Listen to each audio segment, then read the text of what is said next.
Today's live stream, I want to talk about something that I call the super nice girl trap. This is something that I have lived with for a long time, and it's something that I see a lot of women carry. A lot of men can carry this too, although I would call it the super nice guy trap. It can be really subtle, but what can happen if we continue to be in this pattern is that it can cause chronic pain. It can cause all kinds of different diseases and ailments. If you are someone that has like a mystery disease or a mystery ailment like I had for so long, then it could be because of this. Now, this video is for you if you are someone who is kind, you're nice, and that's amazing. You're a good person. You're nice to people.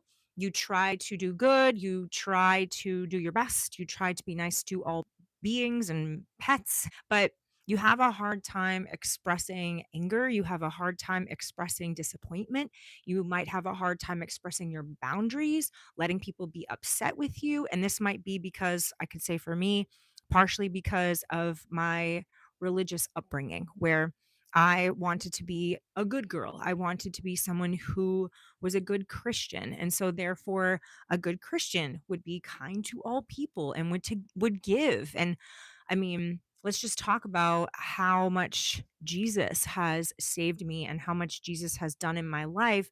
Therefore, I need to have so much empathy and compassion for people, but not at the detriment to myself or to my health. So, if you're someone who who might relate to this nice girl trap, and I'll explain a lot more of this as we get into the video. And I'm also going to end on some really good journaling questions for you to do a lot of inner work to uncover if maybe this is something that you carry to bring awareness so that if you do have some kind of mystery disease or you're constantly having sicknesses or you are just feeling you're getting migraines, you are constantly getting bladder infections, UTIs, whatever it might be. It could be because you're not totally feeling safe to express the full spectrum of your emotions and feelings. And it could have come from your childhood. Maybe you grew up in a family where it wasn't okay to have feelings of anger. It wasn't okay to fully be yourself. You had to be the good girl to keep the family together, to not make people upset because if you made someone upset, boy, would you pay. And this is costing you. So being super nice, the super nice trap, this is costing you.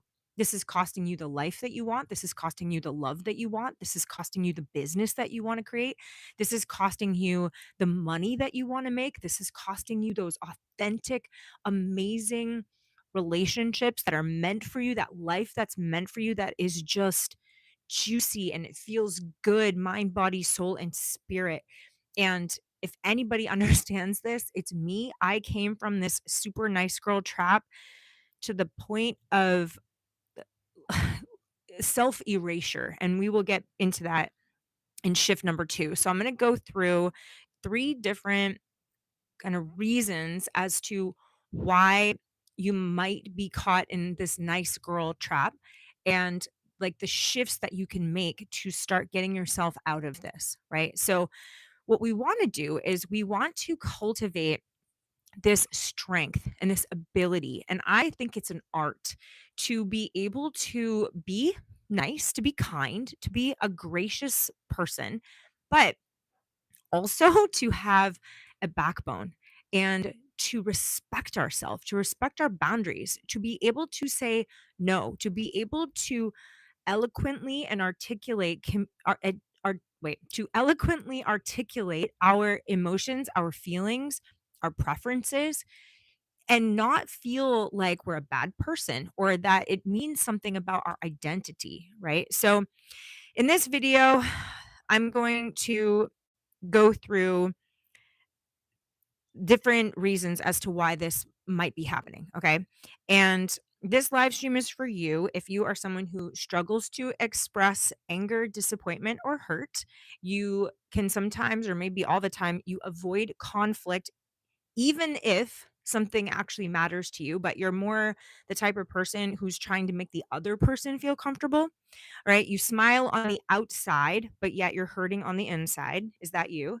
You worry that being super honest might hurt people. It might make people feel rejected. You're afraid to disappoint people and what that might mean about you. Oh, you're a bad person if you disappoint someone. No, that's not true. And you've been taught maybe that being a Christian means that you must always put yourself last. Love your enemies. Take what is the verse like? Turn the other cheek and give the shirt off your back. So you've learned that you have to constantly be giving and giving and giving. So if that's you, I understand. I lived that way for years, and there's a lot of things that I've learned to shift out of the nice girl trap to get to a place where I feel like the more I practice being authentic, the more I practice communicating my honest truth authentically, the more actually loving I can be. Because in a lot of ways, and it's not something I think that we do on purpose, we're not doing this maliciously.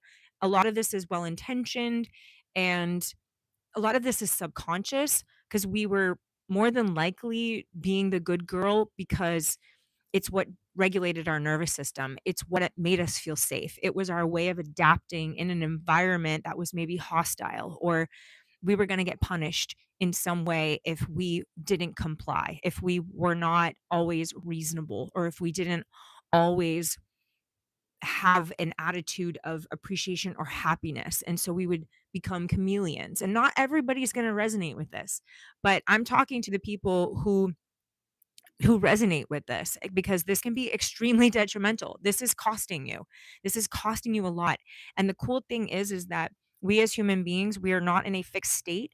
This whole entire universe is not in a fixed state. We are constantly evolving all the time. So with the education on neuroplasticity that's out there and realizing that we are ever evolving human beings, we can shift out of this and we can get into an identity and embody a person who has self-respect. All right, so let's get into this.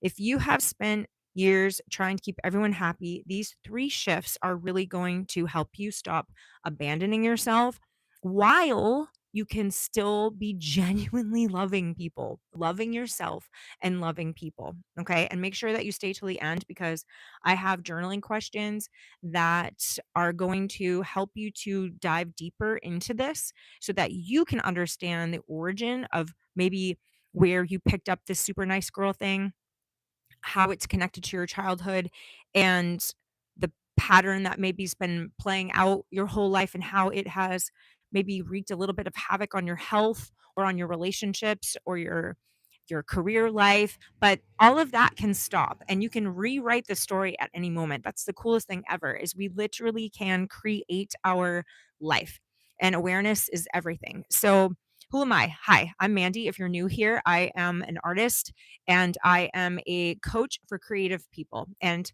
basically my mission is that I just want everyone to remember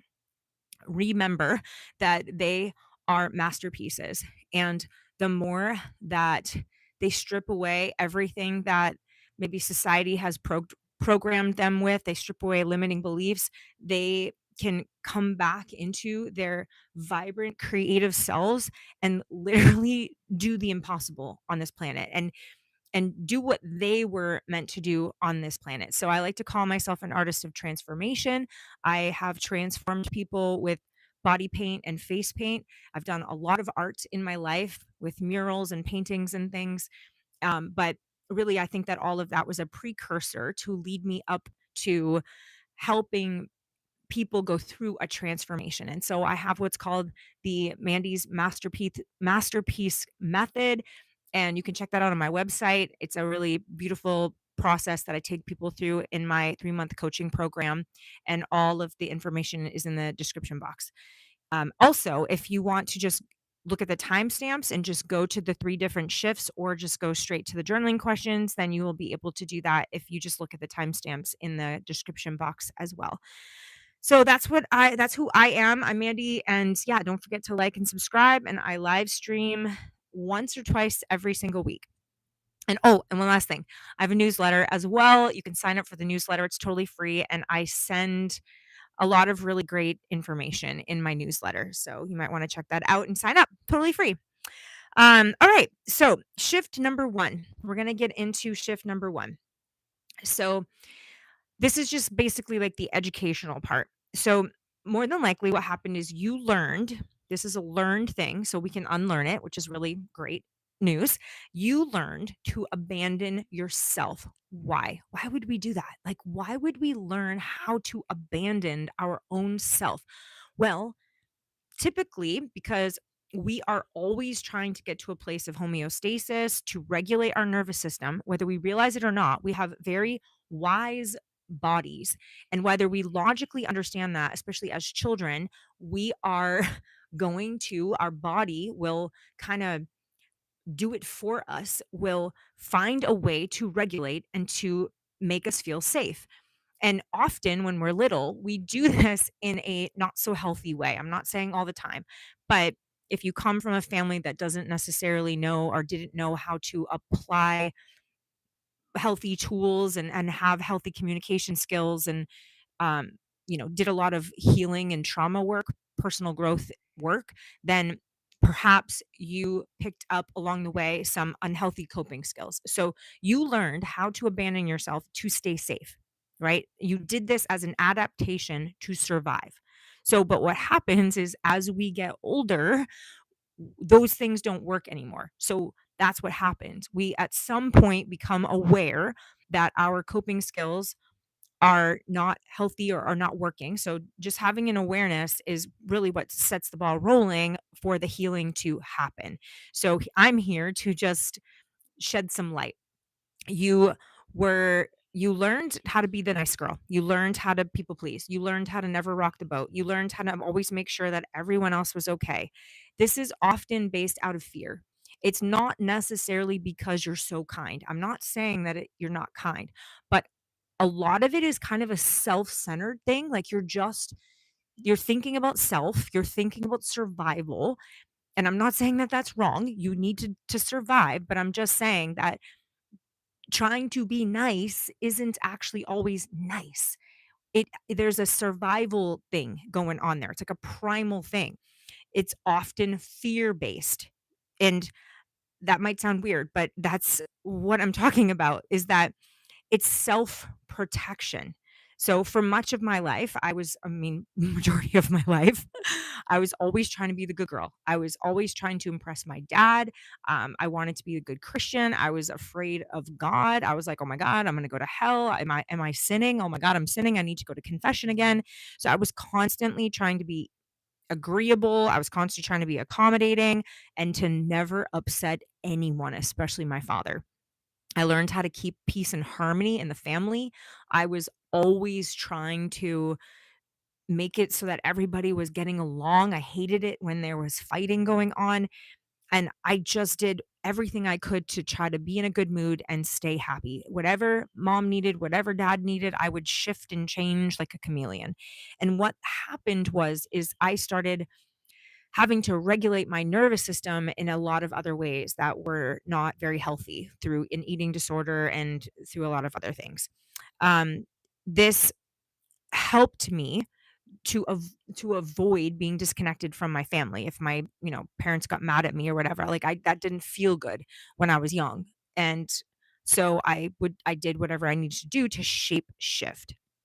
But this kind of came with messages that I didn't realize that I was forming way back when. Like one of them was like basically you're only lovable when you're agreeable. You're only lovable when you're being nice. And case in point, if I ever disagreed with someone or had an opinion and someone got really upset, that message that I had adopted for myself would be challenged and it would be like, "Oh my god, I just made them upset. I'm a horrible person." And then I would go into a sheer panic. "I'm a horrible person. What does that mean about me? Oh my gosh." It just cut right to my identity, and I couldn't handle it. It caused so much shame, and I would be fragmented, and I wouldn't even be able to handle the pain of that. And so I would have to escape, and I would escape in bulimia. I would escape in all kinds of other ways, and eventually into alcohol and drugs and all kinds of other ways. And I also formed a belief that, like, the only way that you're ever going to belong or be able to be connected to someone is if you just do everything that they want you to do. And if you ever exert your own opinion, then they might leave you, because what if they don't like it? So it's like, just keep the peace. But that makes it so that you're always compliant. Then you end up being resentful. And one day you just blow up. And that does not work. It does not work. I mean, there was a time when I dated this guy, and I was I was doing the best I could. I mean, I didn't understand this stuff back then. And one day he came home and I was gone. I had packed up all my stuff in one day. He had no idea, but I was just being a chameleon and being everything that he wanted me to be, and I wasn't being totally honest. And did I want to be like that? Was I being malicious? No, I did not know how to be any other way. So I learned how to suppress anger, suppress sadness, suppress disappointment, suppress fear, stay quiet instead of being honest. And it was awful. I mean, it caused a lot of physical pain. I didn't want to be rejected. I didn't want to hear criticism. I didn't want conflict. I wanted everybody around me to stay emotionally comfortable, even if it meant that I wasn't emotionally comfortable. And one day I couldn't handle it anymore. The chronic pain inside of my body was screaming at me. And it got to the point where I was like, okay, fine, fine, I'll listen to you. And the pain of, or the uncomfortability of actually expressing my needs became more palatable than the pain of not expressing my needs. And that was the day that I just decided that my feelings matter and that I can't do this anymore. I have to be willing to do something different. And so I I did. I definitely did. Um so it's okay. A lot of people that have like the super nice girl like are in caught in the super nice girl trap, they will often really struggle with anger, and that was a big one for me. I really had a hard time expressing anger. I can still to this day um I wouldn't say like I'm perfect at being able to express anger. It can still be a challenging emotion for me, but I now know that anger is an emotion. It's a roadmap to ask yourself and find out where has then there maybe been some injustice. Where have boundaries been crossed? Where am I actually not okay? Because this anger is coming up for a reason. And I don't have to lash out or punch someone in the face and do something ridiculous with my anger and cause more problems. But if I honor this anger and ask it, what are you trying to communicate? And I go through the process of listening to it and then acting in accordance with what is going to help me to discover what it was that made me angry and then put up the boundary maybe, or have the conversation, or walk away from a situation even though that might be uncomfortable, then I'll find out, wow, anger, you really were my teacher. You really are here to help me. And so healthy anger is a messenger. And often the anger is saying something like, ouch, that hurt, or that's not okay, or I need boundaries. I need to have boundaries and they need to matter. And that I, yeah, this is something that is trying to get my attention. So there's a verse in the Bible that says in Ephesians, be angry and do not sin. So that just goes to show that you can be angry, just don't do something ridiculous with your anger. You know, you can be angry and be kind at the same time. So, how do you heal? It begins with understanding, okay, I might be caught in the super nice girl trap. How is this affecting me? I might be caught up in this being a good girl or a good guy, and it's actually costing me more than I realize. money, relationships, my health, and just realizing that, like, there's no shame here, there's no judgment, that, okay, show me where this might be presenting itself today. And I have some questions that can help you. For instance, journaling questions here, like, where in my life am I currently minimizing my feelings to keep someone else comfortable? Where did I first learn that keeping other people happy makes me safer? Where did I learn that? Like, what emotions feel the least acceptable for me to express? For some people, joy is hard to express. For some people, happiness is hard to express.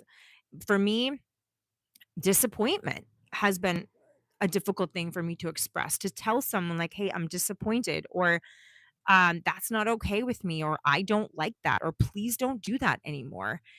Those were difficult things for me to express. What am I afraid that would happen if I actually told the truth? When do I often say I'm fine when I'm really not fine? Whose discomfort am I constantly trying to manage? Is there somebody in your life that you're constantly trying to manage their emotions? And what would happen if you stopped doing that? All right, so that is number one. Now we're going to get into shift number two.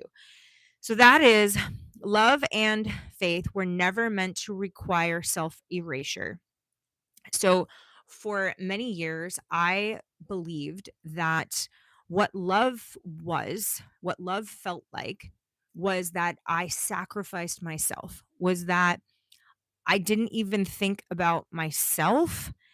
I thought about other people's needs way more than my own. In fact, I didn't even think about my own. So, this isn't going to apply to everybody, but this is just where I came from and where a lot of people can come from too, especially if you were parentified, meaning that at a young age, you were not really given this space, the safe space to be able to be a child, and your parents were able to regulate their emotions, and they were essentially giving you the ability to find out who you were, and you were able to express yourself, and you didn't have to manage their emotions because they knew how to manage their own emotions. They knew how to regulate their own emotions, and they didn't put those on you. So if you didn't grow up in a home where you were with securely attached parents that knew how to do all that, and instead you were parentified, you might have adapted and thought that loving other people, and that love in general, means that you sacrifice, that it's literally self erasure, like you don't even matter. So for me, it meant always putting other people first, always saying yes, always serving, always giving, always forgiving, always being available, always being nice. And this is tricky because I mean, I think, like, it's just, as humans, we want to be loving. We want to be nice. It feels good to give. It feels good to forgive, but not when it erases your humanity, not when it erases your honest feelings and emotions. So that's why this is really important, if you are resonating with this at all, to really ask yourself these questions, to really understand if you do kind of maybe fall into this trap.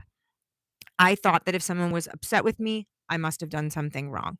So, looking back, my identity, so who I thought I was at the core, was that I'm I have to be a nice girl. I have to be really sweet and kind, or else that means I'm bad, or else that means something really, really bad. Like, I'll be abandoned. Like, everybody around me won't like me anymore. And when your whole identity is built on something like that, then when someone else rejects you, especially like a core person in your life, someone you really depend on when you're young and you don't realize that you don't have to be so dependent, but when you're young, like, you're so dependent. When, like, your father or your mother or your grandma or an employer, especially when you're young, or your first love, when they don't feel like, well, like, when there's some kind of thing that they might express, like they're not happy with something that you did, they might give you like a look, and it's a look of disapproval, or it's like a disappointment or something like that. If you have an identity that's really rooted in this, but in the way that it's like a fear response and it's like a survival thing, then someone's rejection of you, someone's now this is and this is temporary too, right? People have emotions and someone might be like rejecting something about you or disappointed at you for like an hour.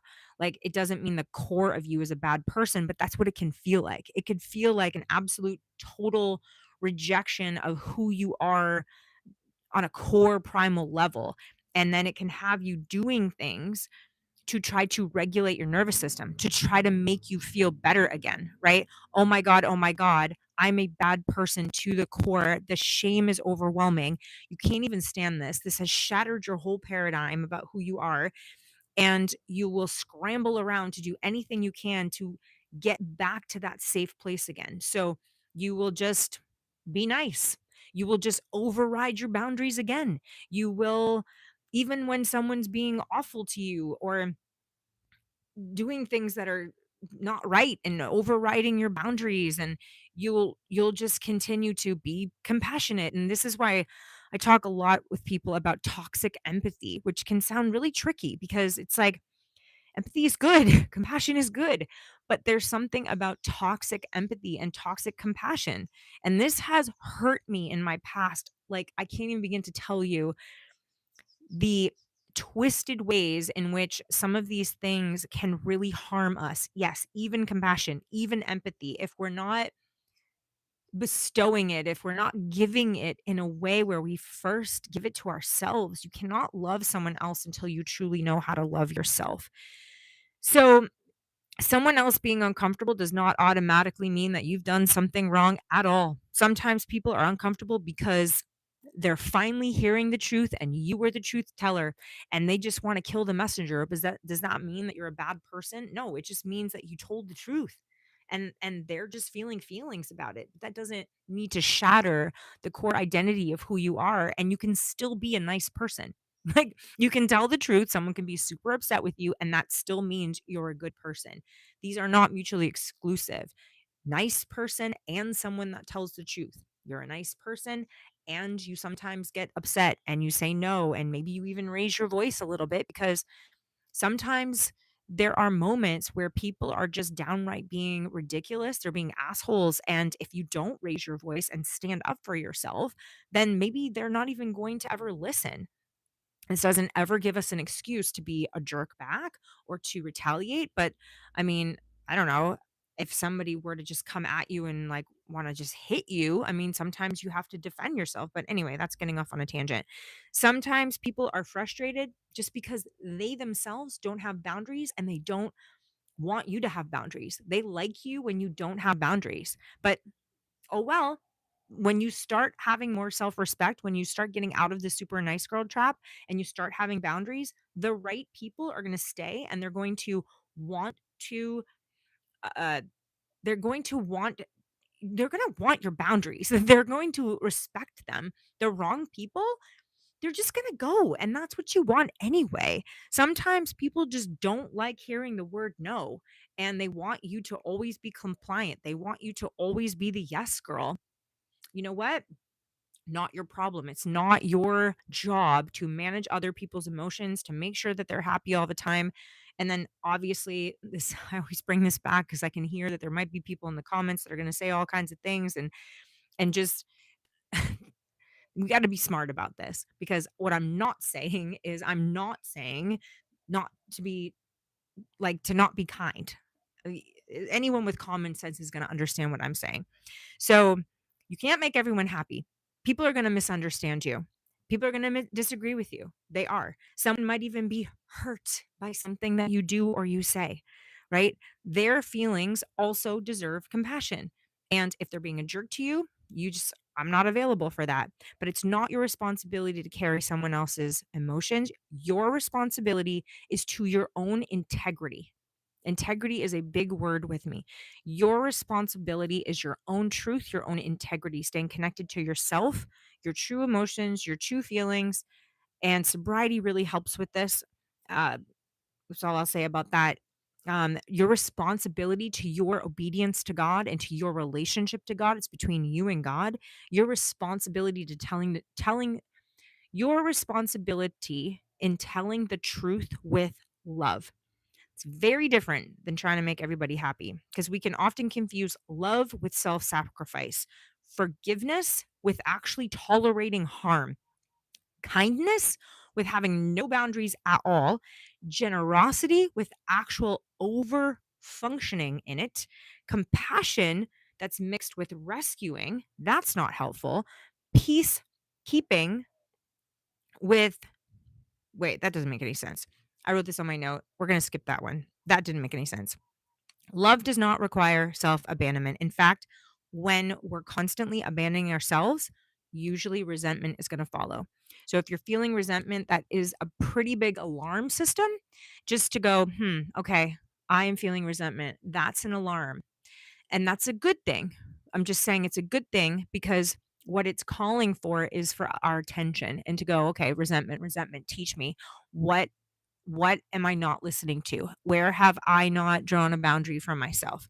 So eventually we will become burnt out, we'll become angry, and that is something that we just need to come back and ask ourselves, where have we erased our own needs or erased our own self from the equation, and how can we get back on track with being in full integrity with our true emotions and feelings.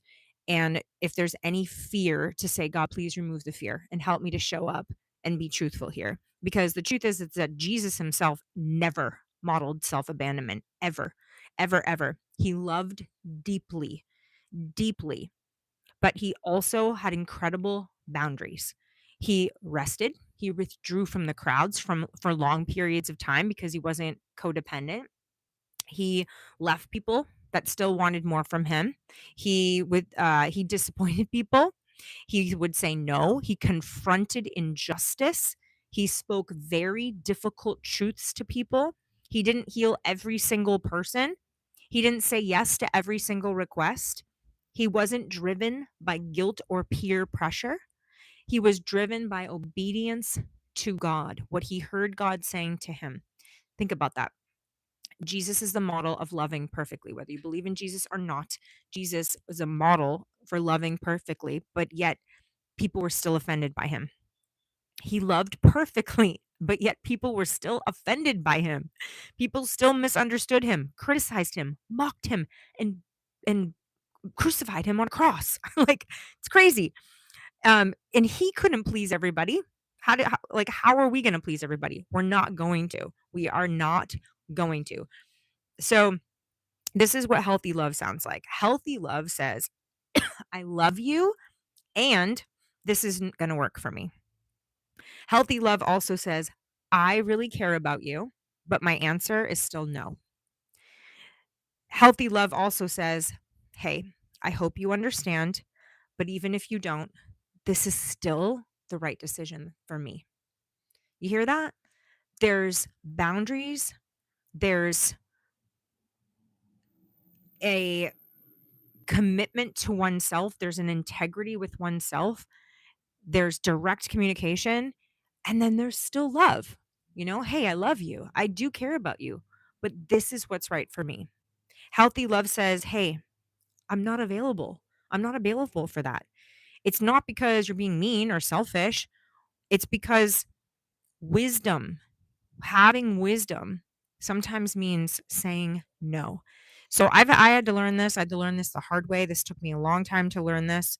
And just because you have time to do something, it doesn't mean that you always have to do it. You can say no, even if you are completely free on a Saturday night and someone asks you to help them do something, you don't have to say yes, especially if you're going to resentfully do it. Maybe just be honest. I mean, you don't have to say, no, I don't want to do that. You can just say, hey, I'm not available. That that's it. Just simple. I'm not available.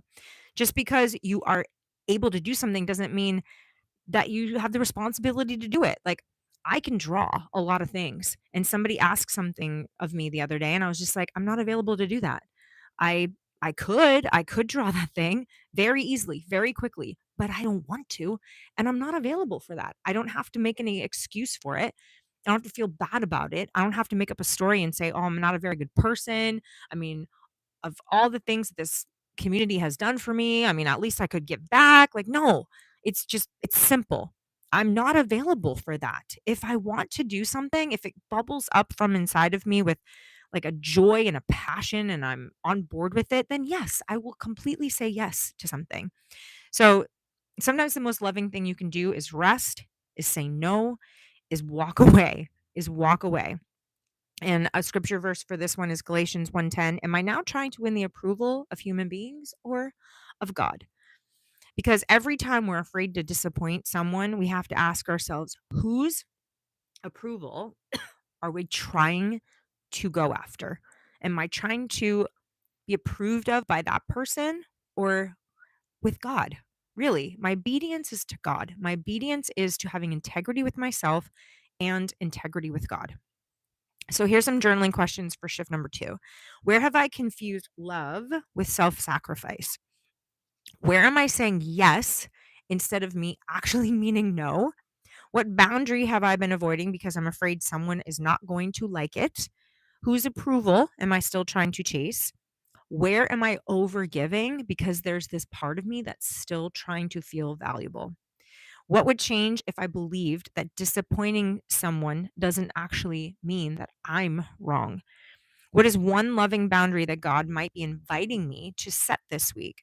In what area of my life do I need to stop managing other people's emotions and start honoring my own convictions? What would become possible if I trusted that God can handle someone else's disappointment? All right, so now we're on to the last shift number 3. Radical honesty changes everything in your life and attracts what's for you. And I am here to tell you that it could not be more true. Like, as I've become more and more honest with myself, my living situation is elevated, my career's elevated, my relationships are elevated. I mean, it is unbelievable. People pleasing, it might keep you safe, but it will keep you small. It might keep everyone around you comfortable, but it's slowly going to disconnect you from your true self. If your identity depends on everyone liking you, everyone when in high school, I wanted every single group to like me. I wanted the edgy drinking, druggy kind of people to like me. I wanted the super smart people to like me. I wanted the athletes to like me. I wanted every single person in high school to like me. Now, I don't know. Not everyone's going to like me. I am who I am. I have the convictions that I have. And I don't want to be constantly editing myself to be like, oh, if I go over here, then I have to like conform myself to be this way because I know what these people think and I need to belong and I need these people to like me because whatever. No, I am who I am and I trust that I can be who I am and the right people, the right jobs, the right everything is what comes into my life abundantly. And it makes it so that you get to be free. You get to truly be yourself. And yeah, maybe you don't have hundreds and hundreds of friends, maybe you do.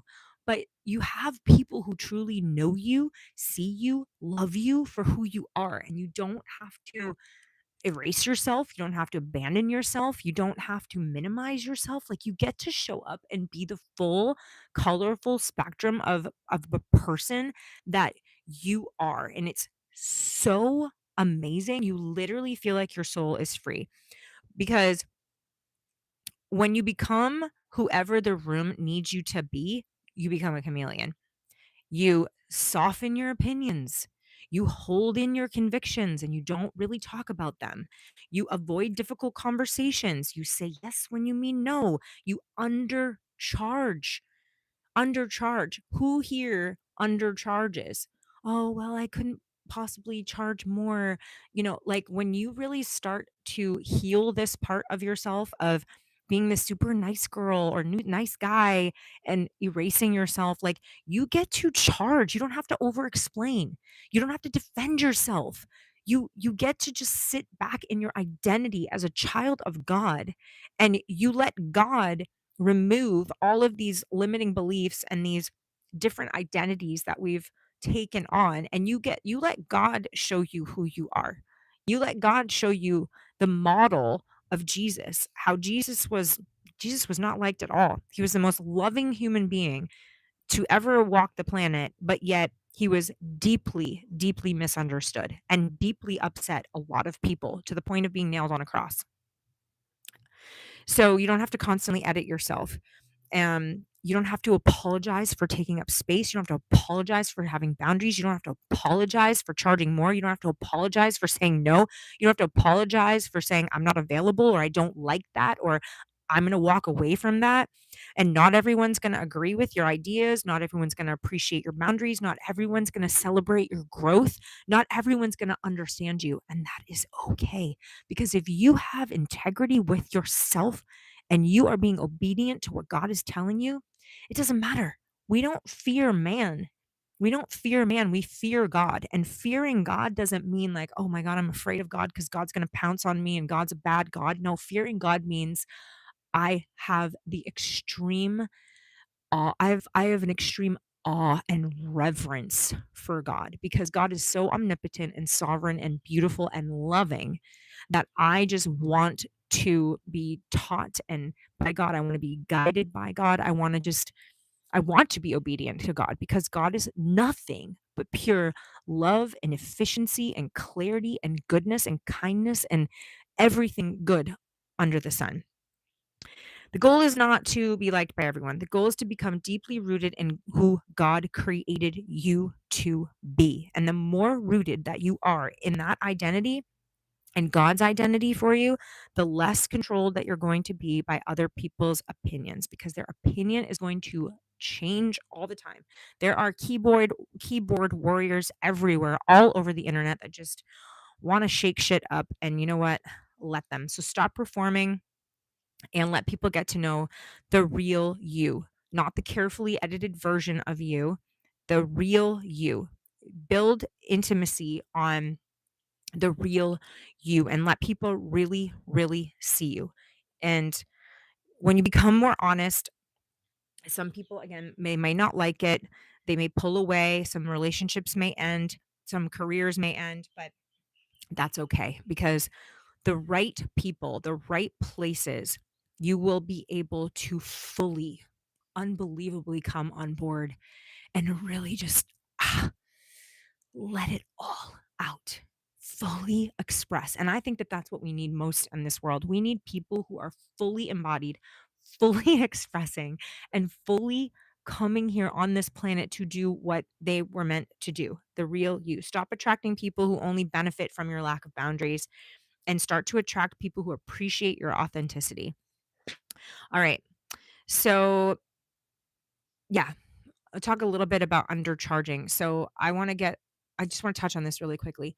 I come from a long history of being in 12-step programs. And if you're familiar with 12-step programs, I'm grateful for them. I really think that 12-step programs have saved my life in a lot of ways. And there's some things I don't necessarily like about 12-step programs as well.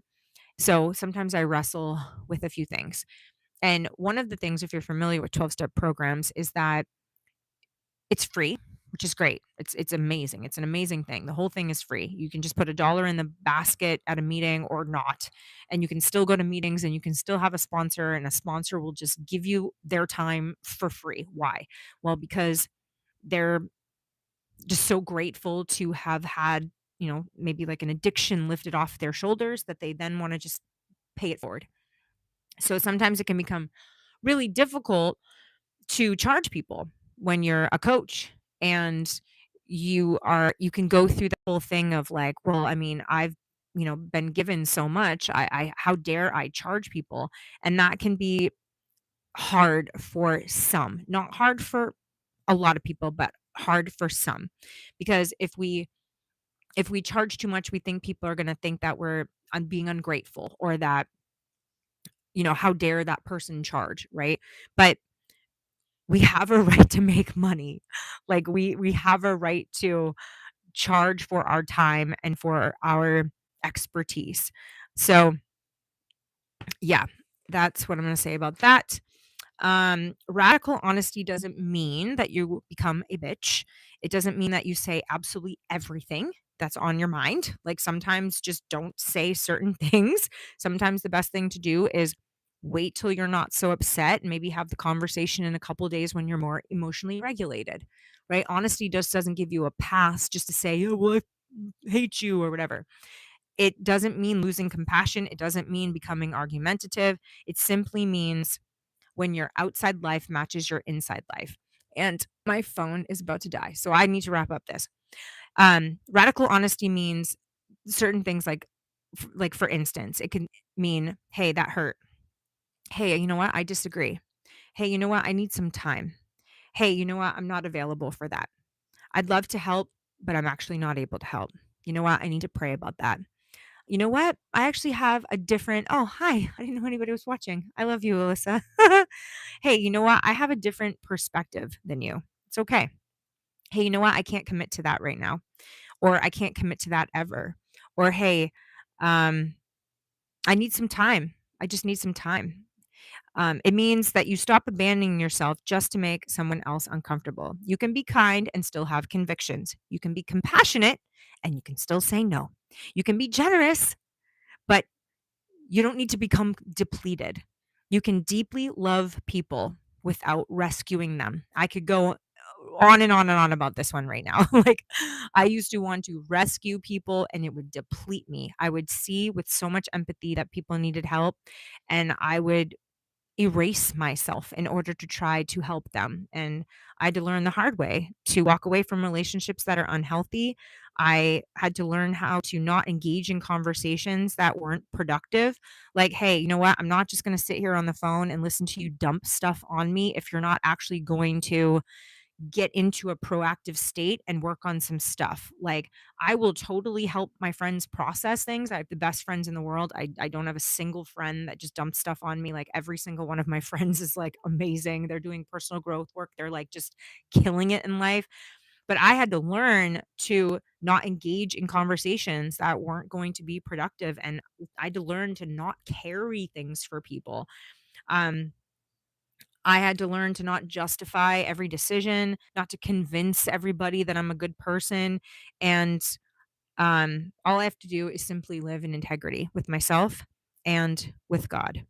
I am responsible for my own character. I'm not responsible for everyone else's opinion. This is incredibly freeing. Are you trying to please God? Are you trying to please man? And John 8:32, it says, "Then you will know the truth, and the truth will set you free." Freedom doesn't come from pretending or fantasy or shape shifting or spiritually bypassing. Freedom comes from truth. And boy, does our world need more truth. And you can speak love without truth. That's not a good thing. You can speak love, but with no truth. Or you can speak truth and it doesn't have love. That's not good either. This is truth and love. It has to have both. You have to have both. Excuse me.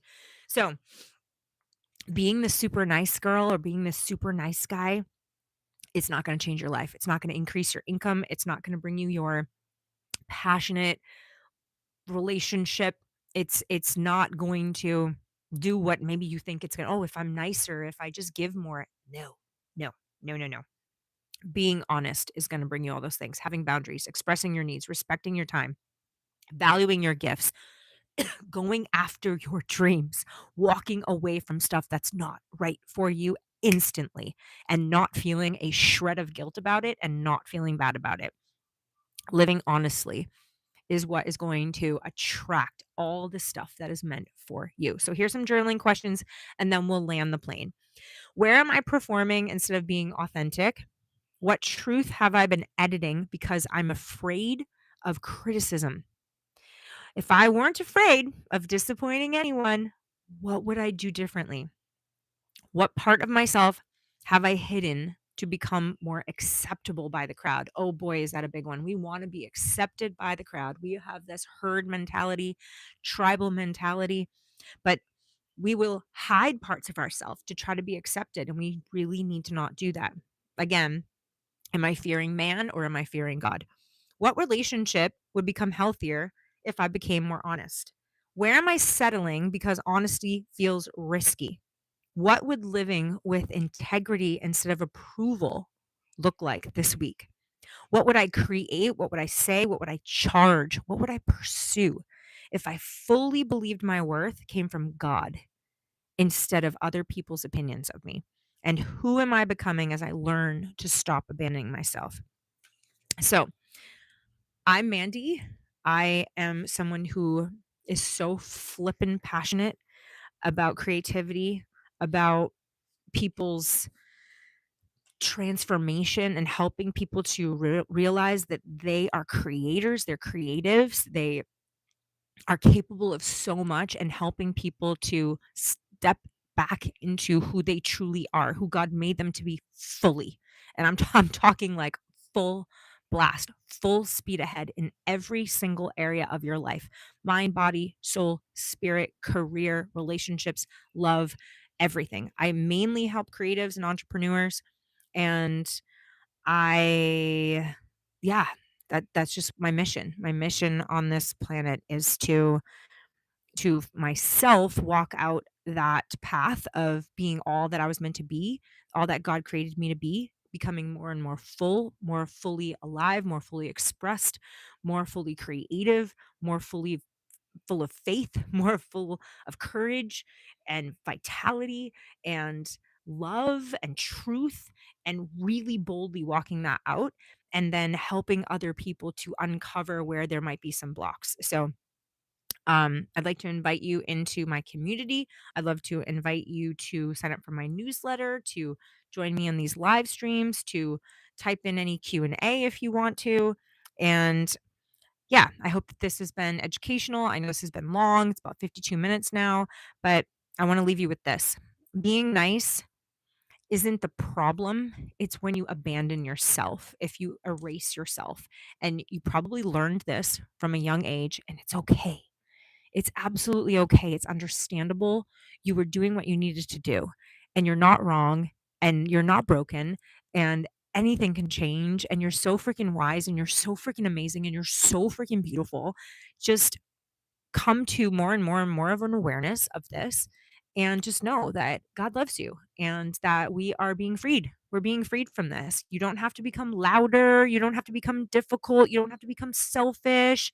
You simply have to become someone who more and more just lives honestly and speaks honestly, and it reminds me of like when people are dating and they just don't want to hurt their feelings. Oh, I don't want to hurt their feelings and tell them that, like, I just didn't really feel it for them. And so like people will lead each other on.